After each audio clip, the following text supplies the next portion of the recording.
বিয়ের পর অনেক মেয়ের ওজন হঠাৎ করে কেন বাড়ে জানেন? বিয়ের পর জীবন পুরো বদলে যায়। নতুন পরিবেশ, নতুন দায়িত্ব, সব মিলিয়ে শরীরেও পড়ে তার প্রভাব। প্রথম কারণ, হরমোনের পরিবর্তন। এই পরিবর্তন শরীরে চর্বি জমতে সাহায্য করে। দ্বিতীয়ত, নিজের প্রতি যত্ন কমে যায়। ব্যস্ততার কারণে ব্যায়াম আর নিয়ম মেনে খাওয়া অনেক সময় বাদ পড়ে।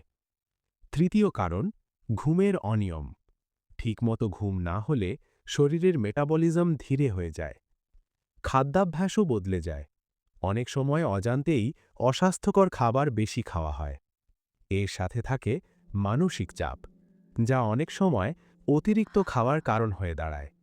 আর গর্ভধারণের পর অনেকেই বাড়তি ওজন আর কমাতে পারেন না। তবে চিন্তার কিছু নেই। সচেতন হলেই এই ওজন নিয়ন্ত্রণে রাখা সম্ভব। এমন আরও তথ্যভিত্তিক ভিডিও পেতে উৎসাহ টেলিভিশনের সাথেই থাকুন। ধন্যবাদ।